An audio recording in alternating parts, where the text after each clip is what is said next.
and welcome back to season 7 of the Film versus Film podcast. From an undisclosed location, I am your host, Quinn Boys, and I am either very stupid or very intelligent. And I am joined, as always, by my co-host. His bell hasn't been rung in over 100 years, Lonnie Smythe the Fourth. Lonnie, how's it going, buddy? It's actually Leonard Smith Jr. Leonard Smith Jr. That's my bad. Sorry, I'm still dealing with that season 6 punishment. Thank you, Quinn. That was a really good intro. That might have been one of your better ones. Off the dome. Off the dome. Yeah. Yeah, it's ringing the up there. The only part I tripped over was how to get your name wrong. Oh, okay. Yeah, you paused for a second there. Well, we're here talking about some fun movies, and of course, we have our guest, and he's an improviser. He's a producer of the great show Comedian Feud that you can see every month at Elysian Theater. He's a UCB regular. Give it up for James Mannion. What's up, James? Hi guys, how you doing? Good. Thank you for joining us, James. Good. Glad to be here in this undisclosed location. Yeah. Did you have trouble finding it? I did. It's abandoned warehouse. You guys call this place the Jar? Yeah, Yes, the jar. The jar. Yeah. Yeah, because you don't get any senses There's until that lid comes off. no There's no government radio interference. signals. There's no nothing. interference. Nothing electrical. We're talking about this because today James chose political thrillers. That's right. That's It's a the pretty topic good, of film for discussion. pretty good prompt for this year in 2024. It's an election year. You guys are like, what prompt do you want to do? And I think I just had, I'd been watching all the, Biden and Trump stuff and The attempted assassination. the Biden dropping out, all that stuff happened in the last few weeks. And so I guess I just kind of had an itching to watch some political thrillers. Yeah. It's fun because this podcast, Leonard and I we are cineists. We are film lovers. But every now and again, and we want our guests to pick the because we understand the hardship. It's like, hey, come be in our podcast. You gotta watch two movies. That's a pretty easy hardship. That's like a fun thing I to appreciate you saying that. Yeah, we James. appreciate it. Yeah. It's Sometimes not always been. we've had some problems with certain guests. And I mean, People listen, let's not point wanting the to watch finger. movies. We've had an episode where halfway through the episode, someone told us they didn't watch one of the movies. Oh, We didn't release it. We never released it. all right. Well, you know that I at least watched one of them because I referenced the Jar. Yeah, That's true. So we'll see if I watch the other one. I'm waiting At to the halfway reveal. point, we'll cue you to reveal if you watched it. Yeah. And if not, we'll burn this. We'll burn this one too. It's funny because Leonard and I, we're film lovers. But every now and again, and we want our guests to pick a topic that they want to talk about. That's what makes it fun. But every now and again, we'll get a topic and we're like, do we have this is outside of our. do we have the ammunition for this? And we did. We probably had a couple options we could have gone to, but I liked it because I was like, oh, James is bringing like a heady pick. Like our last topic was Edgelord films, and I'm like, I got a million of them. But political thriller, I was like, let me think about this. Let me put on my. It was slim pickings for me. Yeah. So. It's funny that you say that because like it's not even like I'm a big political thrillers guy. I was just like, that's the thing that kept coming up to me. And I'm like, can I even list? I'm like, the one that keeps coming to mind is like 13 Days. Okay. So there's like, that's the one about like the Cuban Missile Crisis. All the President's Men. All the President's Men. Which is a film that we're I not familiar with because it's either we one don't of really these cover about films Watergate. pre-1980, but we understand Watergate was a thing that happened. A lot of the political movies, as I was looking them up, were pre-1980, and I didn't know films existed before then. No, we're not really clear on the canon. Yeah. Prior I to feel like Goonies. 70s was probably big for this kind of movie because it Watergate. was such a paranoid era. But also, doesn't it seem Cuban Missile quaint? Crisis. I mean, we'll get into discussing the movies we did pick, but there were a couple things in both movies where it's like, oh, I long for the days where this was like our biggest concern. Yeah, For sure. A couple of these movies are centered on battles we've already lost Yeah, here in exactly. 2024. Right. Yeah, the narrative of one of the movies, it's like, oh, that's long gone. Yeah. There's no chance. Like, it was pretty obvious that Jerry Bruckheimer found out some information. He read an article, he saw something, and it was like, we must put a stop to this. It's like if you're living in like the Mad Max nuclear wasteland world and you're watching a movie about trying to stop a nuclear bomb from going off, and you're like, it happened. We got through it. We're past I it. think instead of teasing the movies, we Yeah, might as let's well talk just go about ahead and talk about them. Let's talk about your pick. My movie was probably the only movie I was going to choose. And luckily, I hadn't chosen this for another prompt in prior seasons because I love this movie as a kid. Enemy of the State.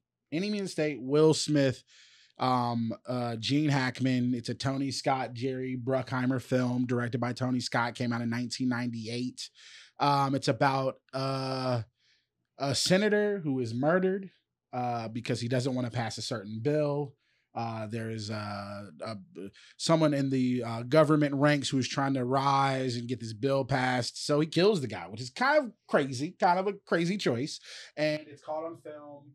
And it's caught on like a nature preserve camera that happened to be set up across the lake. And Will Smith is a lawyer who Georgetown graduate, great lawyer practicing law. Kind of is in the scummy little business dealing with certain individuals, mob individuals, and he happens to run into the person who made the tape and is there, and an old Georgetown friend who gets killed, and he doesn't even realize that he is holding the footage of a senator being killed. And craziness ensues. The government, the NSA in particular, is coming after him. And they have technology that I'm like, there's no way they had this technology back then, but who knows? It was the NSA. They're 2 generations ahead of what the population has. And we just follow him dealing with the repercussions of having this tape. And then halfway through the movie, he realizes it, and then the battle really ensues. And it was an interesting film. It's interesting because this is the part where we summarize the plots of our movies, and these movies, I feel like by definition are so like serpentine, like they have all these like different plots to it. So you find out, you're like, and then he goes to the garage, he meets this guy who is not who he thinks he's supposed to. So you're kind of at a loss. You did a very good job describing it. Yeah, I like Will Smith. He plays he's a union lawyer, so I guess that's supposed to teach us that he's tough because he's dealing with unions who deal with the mob. In this case, represented by Chris Penn, I think that was Sean Penn's brother. And he just becomes like a classic Hitchcock, like mistaken identity threat. Like he's not the wrong man, but he's the guy for incidental reasons, which is that an old classmate just drops off a hot piece of videotape in a Game Boy that he has to doesn't even know that he has for most of the movie. Yeah. And what was your film, Quinn? All right, my film. I'm skirting the edge of when cinema exists for us. Yes. Well, mine is the 1981 Brian De Palma, John Travolta thriller Blowout. This is a story of a sound recordist in the movie industry, sound effects, the Philadelphia film industry, the bustling film industry of 1980s Philadelphia. He makes low rent, B grade schlock horror movies, and he needs to come up with wild sound. So one day he goes, literally his boss tells him, get better wind, which I don't know why, but that's always that. So he goes to the park at night and you see him with his like long range, what are those called? Like directional mics? Yes. You shoot it, you point it at like a gun at Very something. good microphone. Yeah. And he's recording wild sound when it turns out a senator, a presidential hopeful car goes into the river. He jumps inside. This guy's a governor. Sorry, governor. Shit. He is a governor. I was like, senator or governor. It's a 50-50 apparently, if he's but he was going to be the next president. He was polling. I think we heard in like wild sound in the background that he had 62% early polls for people are like, this stiff is going to be the next president. He dies. He goes into the water. He dies. Travolta jumps in. He pulls out the call girl prostitute character played by Nancy Allen, who has like a kind of hilarious. A lot of De Palma movies feel like 50s, like noir kind of like throwbacks, and this woman has like the classic like, I don't know why I was in the lake. Like she's got like a very like, hey mister, like low education kind of. But he pulls her out. A waif, I think, is that archetype. Yes, perhaps she's a very like classic kind of film type, not like textbook intelligent, doesn't necessarily know that she's a pawn in a larger game, but we come to find that she is capable and she has her dreams and it's anyway. Travolta is told, forget about her. We don't want this to be in the news. We don't want people to know that this presidential hopeful was having an affair when he died. But then he starts to realize this was more than an accident. Yes. People were setting this in motion. It goes deeper. And like all, I think, political thrillers, it has like every new piece of information like lets your main character realize he's like deeper into this thing than he even knew. So it winds up being him trying to get that tape, the audio of the tape, into the right hands to expose this conspiracy. But really, it's just like an excuse for Brian De Palma to do all of his like wacky, like high angle, low angle, split diopter shots. Like there's just a ton of cool. I think of that shot where he's getting the sound and he's got the owl. And the owl is like right there in the foreground, and he's all the way on the bridge. Yeah. So it's really just a stylistic. He loves that the split diopter. We very rarely get to do. A big fan of that. So you get like from the foreground and the background in equal focus. He does that half the movie. Oh yeah. What other films has Brian De Palma done? The Untouchables, Scarface. Big in the 80s. He also did like Carlito's Way, which I haven't seen. I think that's him. He did some movies in the 90s that Did he do Carrie? Carrie, yes. Okay, this is starting to make sense. What Carrie? What is that? Yeah, we're not familiar with Carrie because it's the 70s. James, can you tell us what Carrie is? Carrie was a movie where I feel like I only ever saw this movie on TV, and so I've never seen it start to finish. I've only seen it multiple times, but different chunks of it each time. It's funny when you have that relationship with a certain movie or movies. Yeah, because it would be on all the time, like as a kid. I feel like on like those like movie channels. But yeah, she's like realizes she's got like psychic powers, and then goes nuts on everybody at prom. Interesting. That sounds good. So they dump pig. It's a shame we'll never see it. I've seen the 2003 Carrie. Oh, that's right. We can watch the remake of Carrie with Chloe Grace Moretz. Yeah.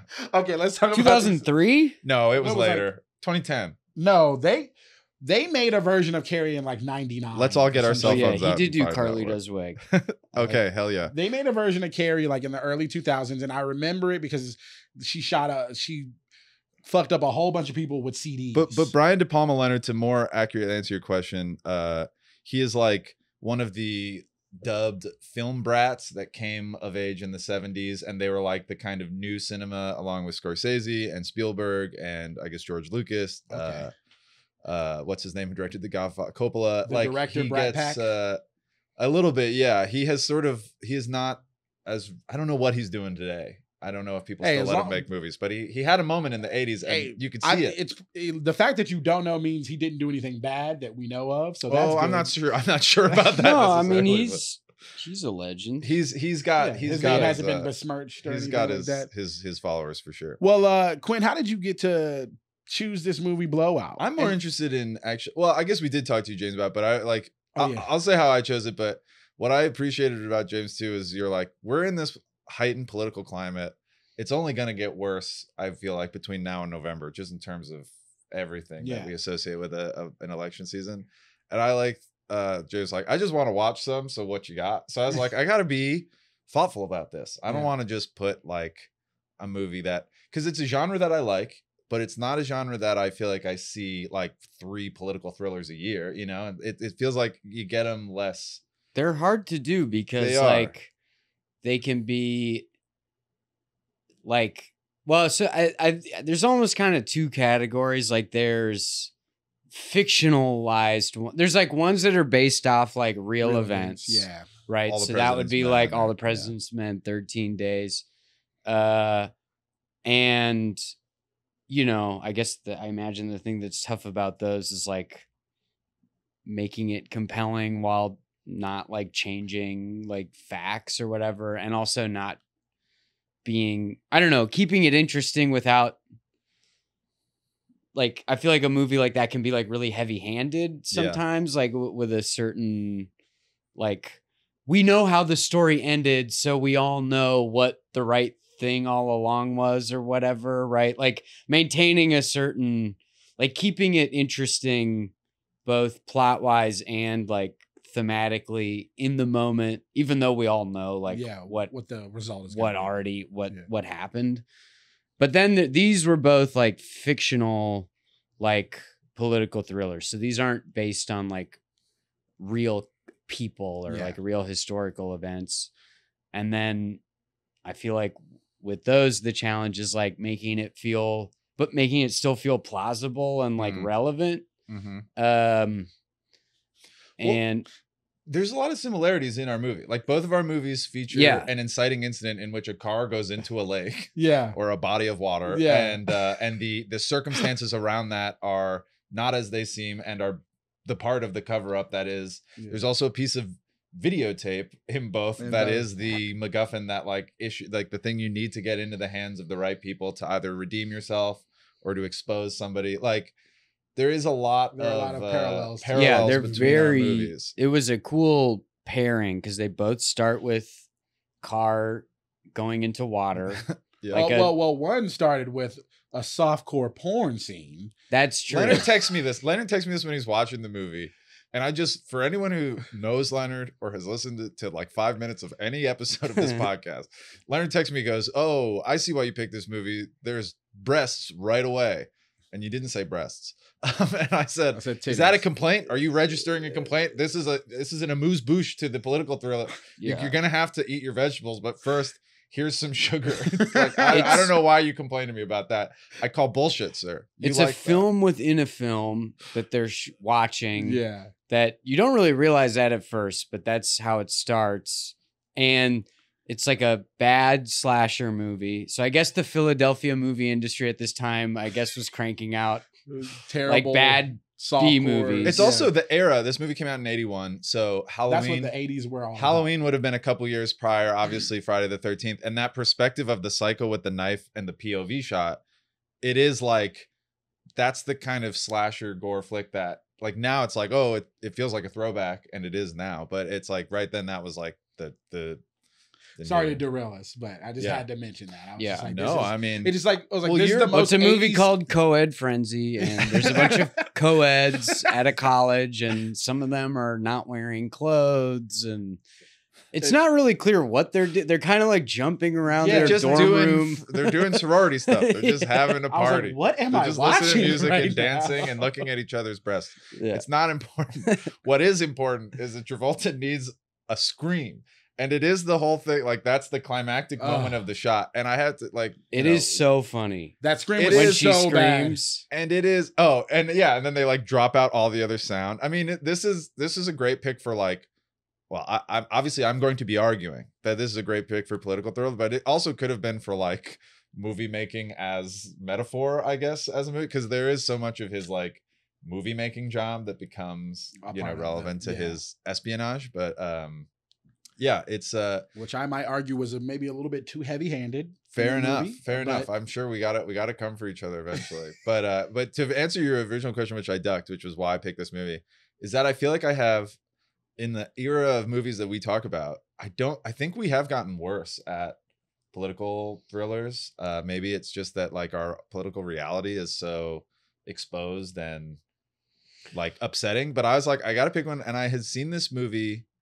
I won't lie and pretend that this is a movie that I watch every year. I've seen it before. I've seen it a couple times, but I was like, this movie, it kind of came to me after thinking about it. I didn't have a good answer. And I was like, oh, Blowout. Blowout is the perfect. I was very surprised by your choice because you said you only had one, so that's interesting. Like you didn't really have a choice. Yeah, my other choice may have been Don't Look Up, but I think. Oh God, I would have killed you if you did Don't Look Up. Yeah, like I would have won. Like James wouldn't even have come in. We would just post maybe. I would have had so many. Okay, have you seen Don't Look Up? Yeah, I thought it was funny. Yeah, no, you would have picked my movie. But that's the problem. The thriller aspect. It's like it is not a political thriller. Yeah. It's barely a political comedy. But had you seen either of these movies before, James? I had not seen either of these movies before. What were your thoughts about both of them or either of them?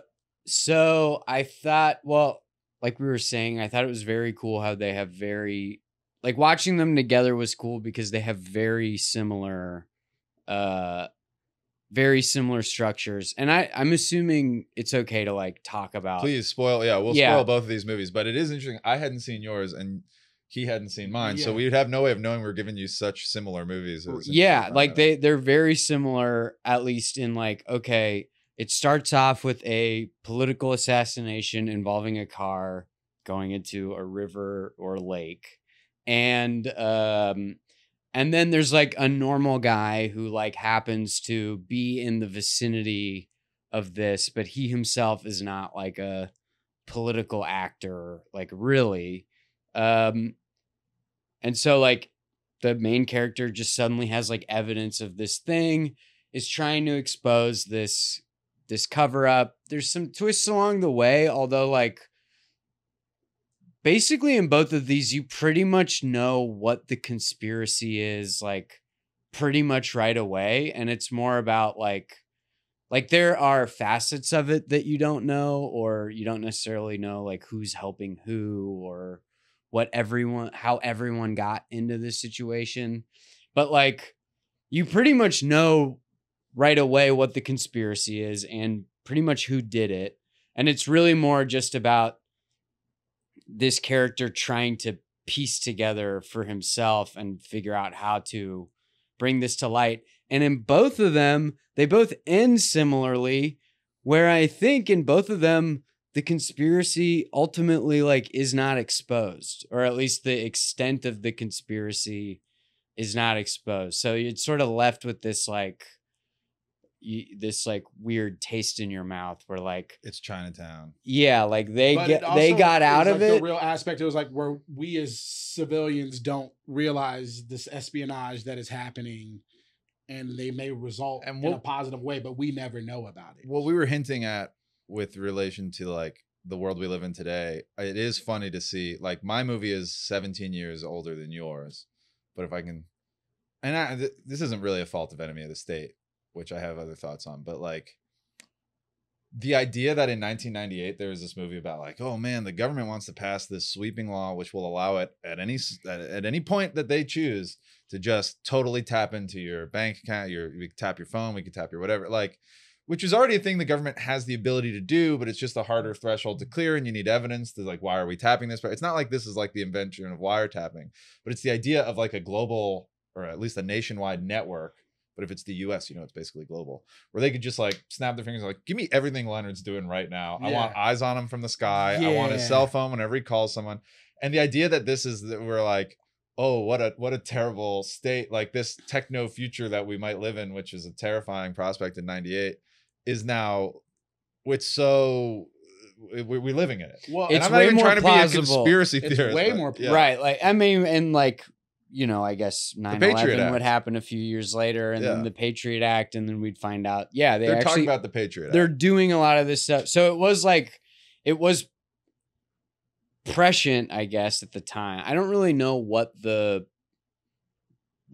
convo around stuff like that was in 1998, but it was clearly like prescient, but also I'm sure at the time they did not have all of the capabilities. It was a little bit like where the second that someone said like, "Where's Leonard?" or in this case, where's Will Smith? They have like a helicopter on him running on it. That like they got. That's where they had to have. It was like, all right, well, first of all, who's flying a helicopter around the city that low to the ground? Like that, they had to make it believable in that sense. But the scene where he drops the video system into his bag and he's like, turn the angle. Oh, and yes. I was like, this is fucking ridiculous. Well, can we talk about there's a whole group of like blonde-haired, kind of doofy looking. Let's not just say group. The casting in this movie is crazy. Well, and I want to talk about the whole cast because they work for John Voight, who is immediately terrifying. Angelina Jolie's dad looks like an evil senator, although he's actually just playing an NSA op. I had to keep reminding myself he was not in politics, but he works in DC. The movie takes place in DC. All the guys who work for him are these like blonde goons, like kind of the classic These are all classic 90s blonde goons. Yeah. Like Scott Conn is in it, and he's got his hair spiked so high, like multiple characters comment. He looks like Bart when he needs to be taller. There's like that Simpsons where Bart wears his hair like Bart. But then those goons take orders, which is the part of the movie I liked, from a geek squad played by Seth Green, Jack Black. Jack Black, and Jamie Kennedy, Jamie which is like how they just had like, imagine the Hollywood casting call in 1997 where they're like, gets all the nerds. Who are the guys that play dorks? Like, get them in here. Yeah. And they just cast all of them to sit in a van. And then it was just like Jake Busey, Barry Pepper, like all the classic goons. That was and Jake Busey. Yeah. I was like, why does his face look familiar? Yo, he was in so many things in the 90s. So Classic it was white just goon. like Hollywood's leading men of years past. Their sons Jason played the Lee. muscle, and then And then and I forgot to mention when my synopsis of the film about the Patriot Act part of it. But speaking of just like things that were just a bit unrealistic to me. Here we go. Him with the wire and like chasing her around and like that whole side by side scene At the end? yeah, that part was just like, what are we doing? And he's Where? he's like in his ear, like, where could she be? Where am I? Wait, like, is this you're talking about Blowout? I'm You're talking now? going to Blowout. Blowout now? Yeah. You're jumping to the finale of Blowout, there's which I mean, has maybe my favorite shot. there's a few things. Oh my God. Anyways, that You didn't believe what? That he could hear her among the din of or not the din, but the noise of everything I just else. felt like they also made the technology a little bit more powerful than it actually would have been back then. Like even with the mic, how well he could hear that conversation from that far away. They like I don't actually know. You might be right, but I don't actually know how well. like when they were those talking, and directional then I was mics like, work. why are they showing the conversation that they're having? He can't hear this. And then he goes back and plays it back, and then he can hear it. And I was like, oh, they made a point that like his mic is so good that he can hear the blowout Yeah. of the. Well, he's got one of those like directional mics Yeah. or whatever. I do think that- they are supposed to work. They're that way. well, okay. But I don't know. And the him creating the movie, the camera aspect of him That getting feels that a little. good Well, of it's shots convenient in that the- Time Magazine or whatever posted the frame Yeah, by frame. yeah, of and he all cuts of it the out, shots. and it's like it's the middle of the night. There's no light out there. Like, where is he getting like that good of? I do. I'm sure that photographs. there's stuff in there that like it's like, oh man, he really did that perfectly to be able to like get everything in the, with the fidelity movie, yeah, when he's that he creating needed. the movie, it's Yeah. like. But also, one thing I did like about it was there's actually a lot of like time spent in that movie They show the work. showing you the Yes, process yes. of like how were they, how would they like go through and edit audio or whatever? How would they yeah, how would you cut this like movie together? Like that seemed important to the director, at least, was showing like here's all the steps of like making a movie and which I appreciated, seeing him do all that. and it made me feel really old because while I was watching it, I was like, man, nobody knows this anymore. Like nobody does this anymore. Like people who make movies, if like there was some EMP or something and we couldn't use like computers in certain technological aspects, they wouldn't be able to produce a film or make a film because they don't Yeah. know the old school methods of film. Yeah, And- like you and- really get a sense of like how long it would take to cut a movie together Mhm. and like using that technology. But then there's a scene where the goon and the Blowout has its own goon, and he's God. just a one-man goon army. Yes. He's like the played by Terminator. Played by John Lithgow. John Lithgow. And he's kind of like he's taking orders from a political opponent of the like governor, the guy who like, so that guy just wants to get the governor like on camera with like cheating on his wife.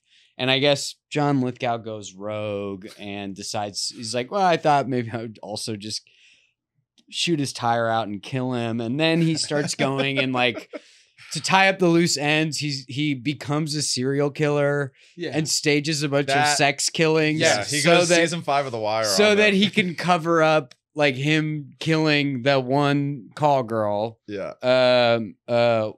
And so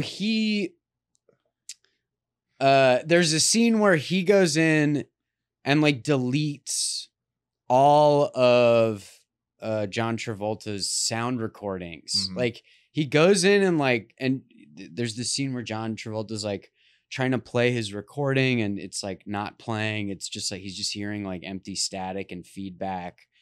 And then he like goes through his other stuff and that stuff is gone too.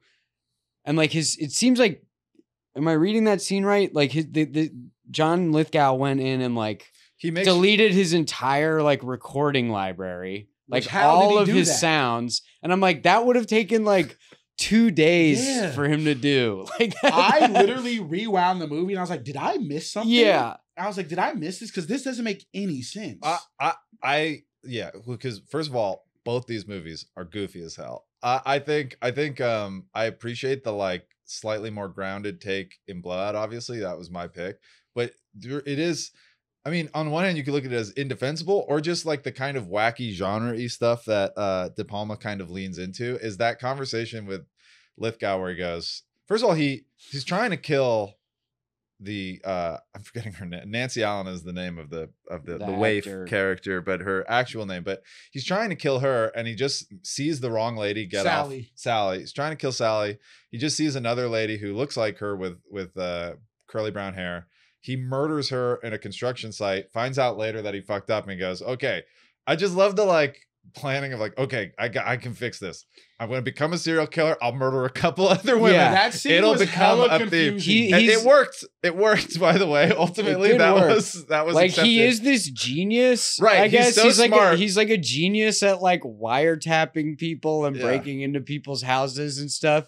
But And then killing he the like wrong woman. He's not verifying. like he's just like then making these like huge miscalculations Yes. that create way more work for him than he needed. Yeah, both these movies they kind of stretched. Yeah, here's why Yeah. your movie's goofy. Okay, Is because and then we'll talk about that, and then we'll go into the criteria. yeah, because like first of all, they kind of made this movie. I know we don't talk, the whole thing. We don't talk about the 70s story, but they made this movie with Gene Hackman in the 70s, and it's called The Conversation. And he plays a sound recordist, a guy who hangs out in a van.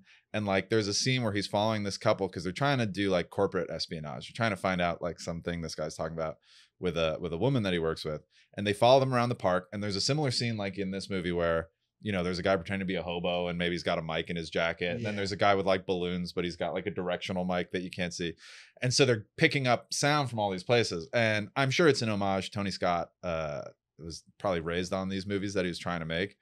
But the movies in the 70s were like, they were like actually smart, and there was actual mystery. And even a movie like All the President's Men, there's like, we know Watergate, but you might not know how it happened. You might not know like that meme where you have the small domino and then the biggest one, and the biggest one is Nixon steps down, and the smallest one is like there was a break-in at the Watergate. You don't know how those pieces got there, so you're still learning things.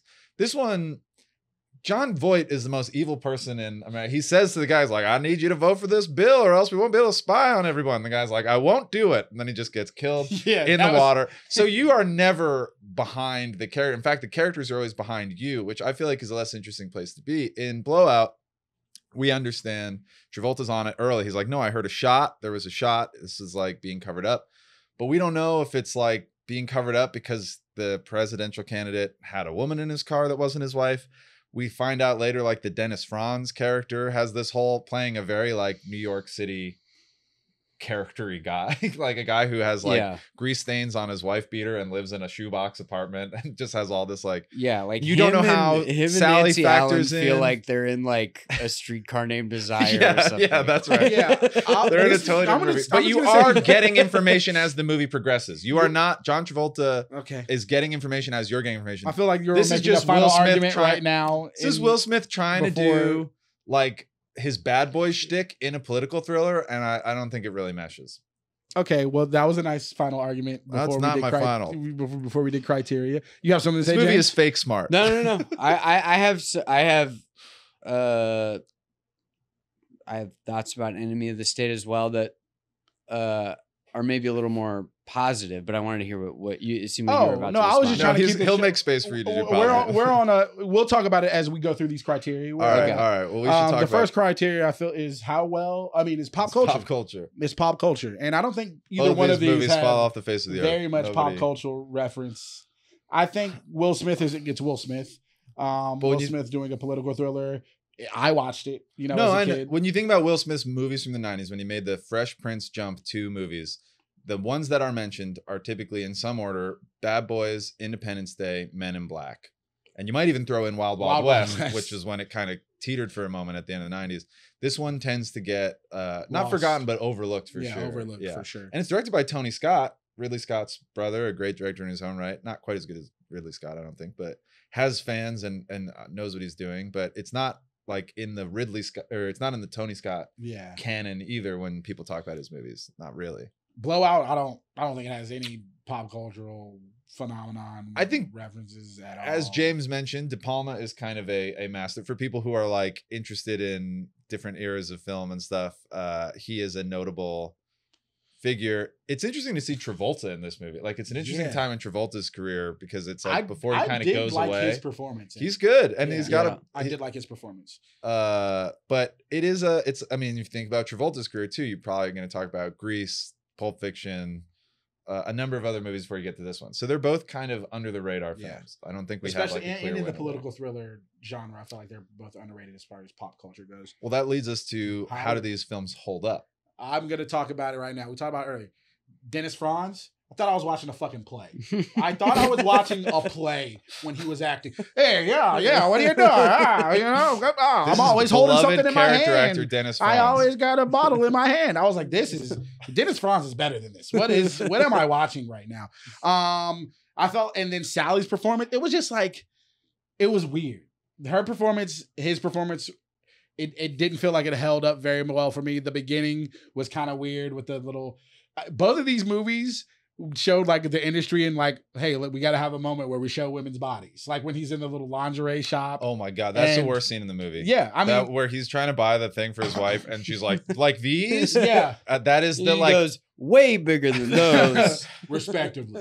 This movie thinks you are a moron. I think it's just a sign of the times and the industry where we have to show women's bodies and naked women for men to be interested, and we have to have that moment. And it was just like, both. It's not even that it's degrading, which it is. It's just that it's like lowest common denominator. Like at least the De Palma that he's like, it's a movie within a movie, and then you get the payoff with the scream that's bad. But yeah, there's no plot reason. To add a little, I don't know, to add a little nuance, I do think that like so in the first, in Blowout, right? Like we are supposed to be seeing like a bad slasher movie, right? Like that to me is the like, whatever. Now I'm defending like the choice to have. No, but that's what those movies have. It's there's like obvious, there's like, people want to see like sexy ladies or whatever. But in this particular case,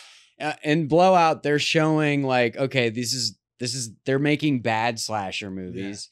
And then in Enemy of the State, there is this whole thing about Will Smith having been a cheater. Right. And so like it is maybe a little relevant there and sort of, is it well executed? I don't know. I thought but it's like, oh man, I'm like in this, I'm trying to be good, but I'm in this like Victoria's Secret with all these like sexy. So it is like sort of commenting on his character. But then he goes right home and he shows his wife the bag and she goes, "What'd you get me?" So that's not the reason he got in trouble. He got in trouble because he's getting coffee with Lisa Bonet, as would we all. If our wives found out we were getting coffee with Lisa Bonet. Of course. Who he had an affair with 4 years prior. So going to the Victoria's Secret stand-in or whatever it's supposed to be, it's really neither here nor there. It's just Tony Scott being like, I feel like we need. Yeah, I don't think it was Tony Scott's decision. I think it was probably a studio like we have to have. I thought you were saying it was like a Will Smith. Oh no.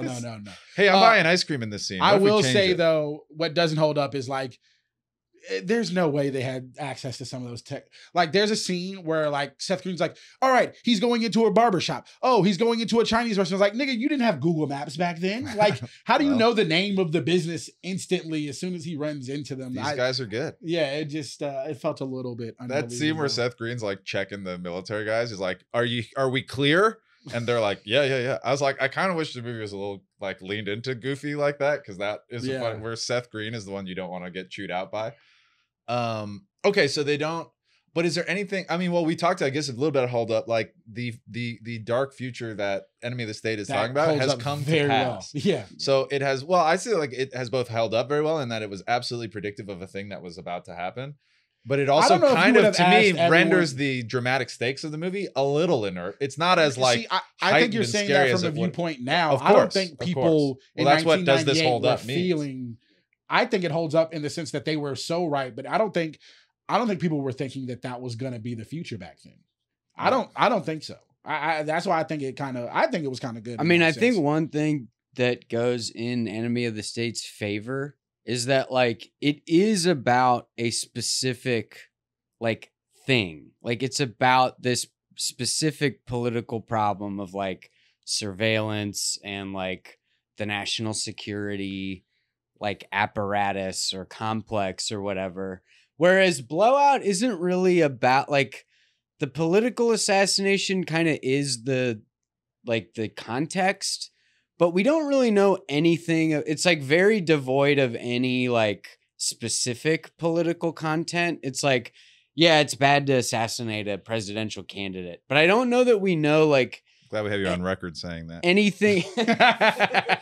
I don't know that we know anything about like the motivations for it beyond just wanting to win. There's not much like specific like political content that the movie is like commenting on. It's more of like a setting that creates this like aura of mystery that I think the movie like really captures well. But I think that's if we're thinking about political thrillers, I think that goes in Enemy of the State's favor because it's making, however, like whether it could have made better or worse arguments or represented things in a better or worse way. Like obviously it's crazy for a random NSA guy to like murder a congressman because he didn't want to vote for one bill. Like that is kind of crazy, but at least it's like, it is talking about like a specific political problem and sort of having an angle on it. Well, I certainly think assassination is a political problem. Of course, but it's like, but why are we assassinating? Right, but no, like, that's completely true. John Lithgow does not play a senator. He plays just like some crazy hitman that some shadowy cabal that we never really learn more about has hired. I mean, I think we see one guy with like thick eyebrows and gray hair being like, what?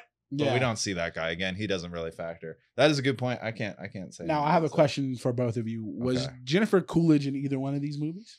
So James, this is the third part of the 5-step process that we do where we pick a popular character actor of note and we ask if they were in the movie. Now, Jennifer Coolidge of American Pie and Legally Blonde and White Lotus fame is in a lot of things. Yes. And if she was in one of our movies, you might, it's totally up to you, give a little extra favor to that film. Unfortunately, I don't think she was in either of our movies. So this week, it's an offer on Jennifer Coolidge. Now, if she was in our movies, she'd be the prostitute. She'd be Sally for sure. And it would be amazing. I'm not sure exactly how old Jennifer Coolidge is. It probably isn't polite to speculate. She probably would have been too young for this role in 1981. But just if you give me like Jennifer Coolidge like 10 years before American Pie, maybe before she's playing the Stifler's mom type roles, I feel like she would have been an incredible like in over her head, I was just told to get in the senator's car, I didn't know what was going to happen character. So, you know. Yeah, I think she'd be Sally. And there's also not many other female roles in my movie. Yeah. I don't think she'd be Travolta, so she's Sally. Sally did have a good Philly accent. Her accent was good because I dated a chick from Philly and it was pretty spot on. And I was just in Philly a month ago. She didn't say when the car went into the water. Jennifer Coolidge in my film for sure would have been working in the lingerie shop. 100%. I don't see her as being Lisa Bonet or Regina King, who was wonderful. Regina King was very good. King is great as the wife in this movie. Maybe she'd be Regina King's best friend. Well, asshole. She forgives him a little too easily. Well, when she sees that her bank account the whole point is we can ruin you, and I feel like it would have upped the stakes. She's also a lawyer. Will Smith can never really feel in danger in these movies, I guess, in his 90s movies. You never really think he's screwed. Even when they cut his car, he's like, let me just talk to my wife in the garage. I'll say, hey, this wasn't me. She's feeling and witnessing all these things too. She's like, okay, this, and she's also kind of a skeptic herself. She's a little paranoid. But he did lie about meeting with Lisa Bonet for years, just on the side. But she's the one who is like paying attention to the bill and worried about. They set her up as a conspiracy theorist. Yeah, so or in this case, a realist. A realist, yes. So I think, yeah, that's fine. I think Jennifer Coolidge could play the FBI agent that's watching from the window Oh, when they outside who's the who's brother? monitoring the mob and going like, we can't go in yet, not Yeah. till like this like Oh man, listen, I always love when they show genuine, real race relations of the time. When he calls him an eggplant, I was like, holy shit. That was and then when she was like, who's the brother? I was like, oh, that's so funny. yeah, he when lets you it pass, and then he brings it back. Will Smith brings it back. I was like, I'm glad we commented on the fact that they just dropped eggplant as a Yeah. racial slur. Oh, and the Italian slur that they use earlier in the movie. Okay, now it's on to stats. yeah, What are the we've statistics? tabled Jennifer Coolidge. stats. I'll do some quick blowout stats. What we Go ahead. usually do: IMDb, Rotten Tomatoes, and box office. Yep. Blowout was made. I assume these are then present day, 1981 dollars. It was made for $18 million. The box office, according to this, was 13.8. So not a hit. Oh no. Did not make its money back. Perhaps the start of the fall of John Travolta. It kind of makes sense because though these movies have a lot of plot similarities, they are different in feel. Like yours feels like a big budget Jerry Bruckheimer 90s action movie. And this, I wouldn't go so far as to say it feels indie, but it's definitely low budget. It's definitely small. Travolta's a star, but no other real stars. Lithgow becomes someone that everyone knows, but not then. Same with Dennis Franz. IMDb, 7.4 out of 10. Wow. Yeah. This Okay. movie's good. And then Rotten Tomatoes, it is, it's fresh. But do we? it's fresh. People are even reviewing? 89%. Wow. Yeah. Okay. What do you got for me? Well, big budget, 90 million in 1998 with a box office of 251 million. Not surprising. Will Smith. Big makes money. box office poll. We have a 7.3 on IMDb. So statistically negligible difference there. And then Rotten Tomatoes, 71% tomato, 78 audience percent. Smidge generous. Smidge If you're generous. asking me, 71% feels high. I It put this feels movie high? right at the edge of rotten and not rotten. Really? Okay. But I think I liked it the least here.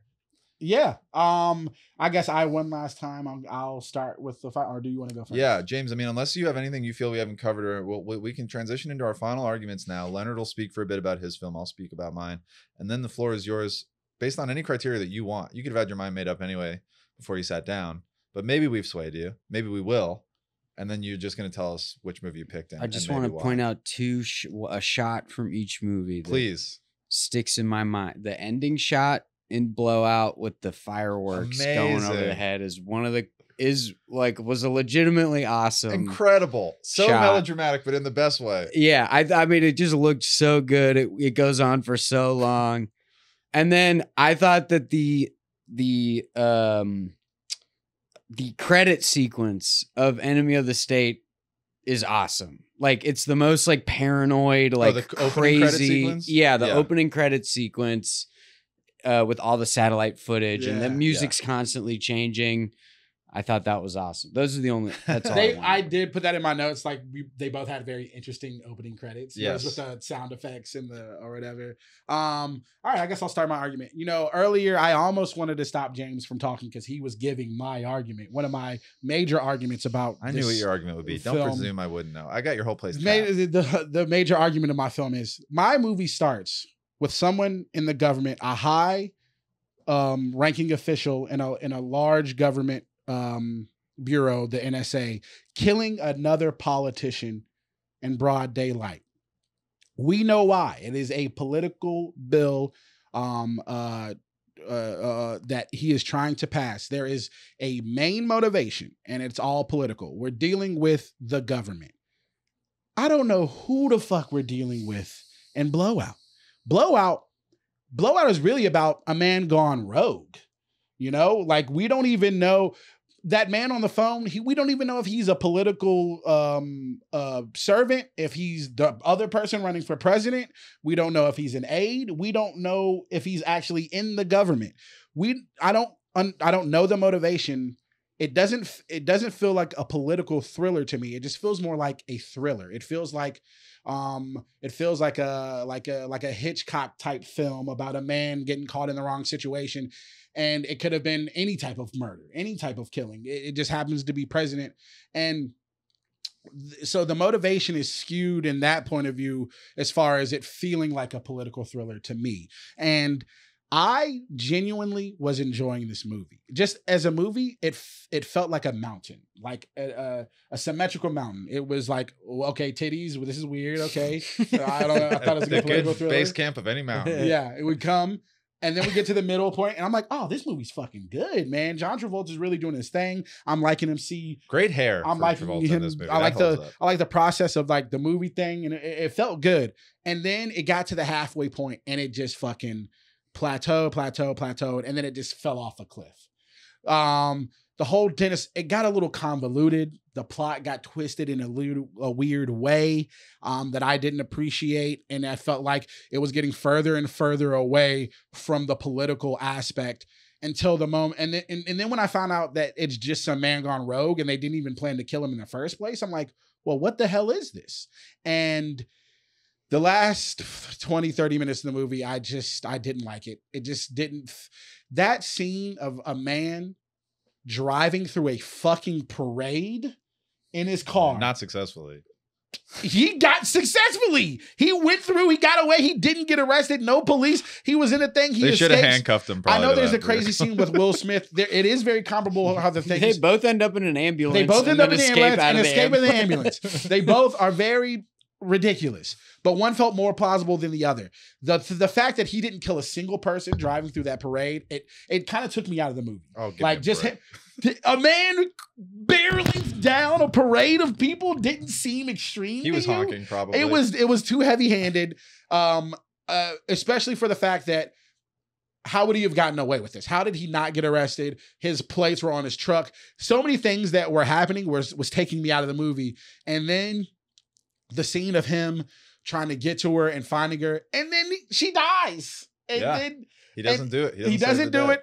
And then I was like, well, damn, okay. All right, that's kind of crazy. But he gets away scot-free. But the coup d'etat, the moment that really pissed me off, the moment he's listening back to and is haunting him, this woman that he thought he loved or could have been with, he uses her scream in the fucking movie?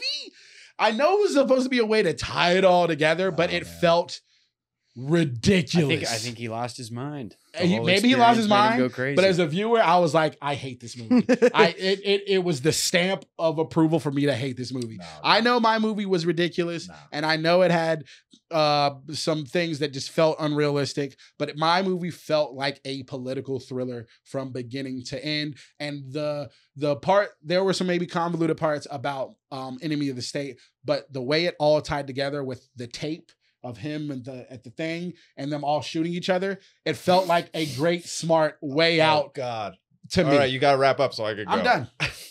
I'm so glad we're fucking talking about these movies as how smart they are and how well they tie in. You just mentioned the ending of Blowout is phenomenal. You hating it for that reason is why you should lose. The fucking fact, it's all right. Movies are not there to make you feel all the time, to make you feel safe and comfortable and like everyone got their just desserts at the end. That's what a lot of them do. But I would argue a good political thriller is not, maybe it can do that, but it is not obligated to do that. And this fucking movie, Enemy of the State, ends with Will Smith going to the mob guys that they set up just so that they can pay them off for this. They have no other real purpose in the movie, but that he knows that he has a tape. No. You talked. He has a tape from Brill that he's making reference to, and he knows when he brings John Voight and all those guys in there and he just goes, the tape, that they're going to be like, that's our tape. And these other guys are going to be like, no, they're talking about our tape. And they all shoot each other to death while Will Smith hides under the table. This is a sitcom contrivance. I think you're talking about A, but you're talking about B, and we're arguing about it, but no one's ever saying, hey, this tape that we're talking about, this is a tape with sensitive materials. But this is a dumb ending to a movie. They did not know how to, and political thrillers should be smart. And Blowout has a lot of weird stuff. It goes off. It can be a little avant-garde. That scene with the hooker and the payphone, and then like John Lithgow follows her to strangle her. It's out there. It's over the top. But I think the thing it absolutely nails is the ending. And the ending of a political thriller, you're supposed to be like, this was not a happy ending. I don't think I like this. Literally, Will Smith They do that shot at the end of Enemy of the State where they zoom in on the newspaper and it's like, Will Smith cleared of all charges. Happy to go back to his life. He is not affected. He's a hero. John Travolta is left with nothing. The woman that he's developing feelings for that we as an audience find is actually capable and smart, and we care for her because my movie is actually suspenseful and thrilling. She dies, and all that he's left with is the audio. And then you kind of understand the runner from the whole fucking movie is they can't find the perfect scream. It goes, I guess I have the perfect scream for this job that I hate, that is not using my intel as like former military, former police undercover. I guess I just use it. That is one of the bleakest, one of the most depressing. What is the state of our world that this guy who's supposed to be the hero is just turning this? That's the only win he can get. He can find the least important thing, the scream for this scene, for this B movie, schlock movie. And it's not political. I completely fess up. Leonard's movie is in DC. It features men in suits, holding briefcases, running around. There's guys in vans. There's espionage. But my movie, it absolutely has the political element. There's absolutely a political assassination at the top of that movie. It ties in, and I think Brian De Palma is making, metaphorically, he's drawing a line between the seediness of the film industry, the seediness of politics. It's all the same shit. It's about the types of people that are in these institutions of power. I think it's a brilliant political thriller. I think it's a little bit more offbeat than what you'd expect. And I think it's the better pick. But we don't get to decide that, Leonard. Unfortunately, James, you get to decide. You don't have to be nearly as long-winded as either of us, but are you swayed? Do you have a decision? I agree with a lot of what both of you said. I do like the ending of Blowout. I think it's cool. And at a certain point, I was like, oh, I bet she'll do the scream that they're looking for. But the way that it happened was like way more fucked up than I would have guessed. And yeah, I thought I liked Blowout a lot as a movie. I'm like, yeah, it's moody. It's I liked seeing all of the film stuff like we were talking about before. I liked the lighting. I liked the the seedy moments, the dark nights of the soul. I thought it was really good. Despite some like cheesy acting that maybe feels a little dated. But Enemy of the State, I was not expecting to like Enemy of the State as much as I did. And I think if we're going, is it the better movie? No, it's up to you, however you interpret it. To me, I don't think it's the better movie, but this all started with me going, I've got a hankering for some political thrillers. I've got this itch that I want scratched. An Enemy of the State, for me, scratched that itch in a way that Blowout didn't. Doesn't mean I think that it's a better movie than Blowout, but I do think that Enemy of the State was the better political thriller, at least in this moment, for what I was looking for out of the movie that I was watching. Quinn, I'm sorry. I agreed with all of your points. There are so many things about Enemy of the State that are completely insane and implausible. This movie is fake smart. It's not good. But it's a political thriller. I know it's fake smart. Should be good. No, you know what? No, James, we respect your opinion. We know it's a tough thing to ask you to choose between two movies that we're clearly impassioned by. Enemy of the State is the winner. Thank you, boy, James. James. You didn't have another pick. This is the only fucking movie you knew. James. Maybe that was the only one he needed. Will Smith's son thought it was a fucking Game Boy, and that was the plot point. Hey. I did like the scene where Dennis Hopper goes, man, I miss being in the NSA. I loved the work. Like, there's so many insane things about the movie. Gene Hackman's in a better version of this I can't movie. believe... It's I know. Sorry, not Dennis Hopper. Gene Hackman. It might as well have I been. can't believe I forgot the one line is... my favorite part is, you just blew up a building because you made a phone call. Yeah, it's great. We were all laughing. Great. James, where can the people find you? You can see me perform at the UCB Theater with Leroy once a month. And with Leonard at Comedian Feud, also toward the end of last Sunday of most months at the Elysian. Oh, you guys Theater. work together? We I'm do. starting to lose a political You guys conspiracy, also I work think. together in some type of behind the fashion. scenes. Well, this has been a great episode. Yeah, it's been fun. No, it was really fun talking about these movies. Thank you for giving us this prompt, James, and thank you for giving us your time to. Yeah, thank you for having me. decide This between was thanks for picking two very fun movies. I've started for me to out watch. season 7 2-0, and next Oh, next man. episode we got a good one. Sorry, so. Quinn. It's okay. It's okay. He's won the last 2 seasons. Fuck Quinn. Yeah, well, we still haven't fully we'll talk into more about. I'm gonna have to live up and really make this a tough punishment before if I'm going to lose. Oh yeah, we still haven't control, done if I'm my gonna lose punishment from title. last season. But this was a lot of fun. James, thank you so much for being on. Thanks for talking about political. Great episode. We've got to Thanks for get you having back me. into the unmarked van, which will take you back to the bridge where we picked you up, and then you can get to your car and drive home from there. I'm sorry that we made you destroy your phone, but we're reasonably sure that you weren't tracked. Until then, we won't see you anywhere. We'll see you at the cinema.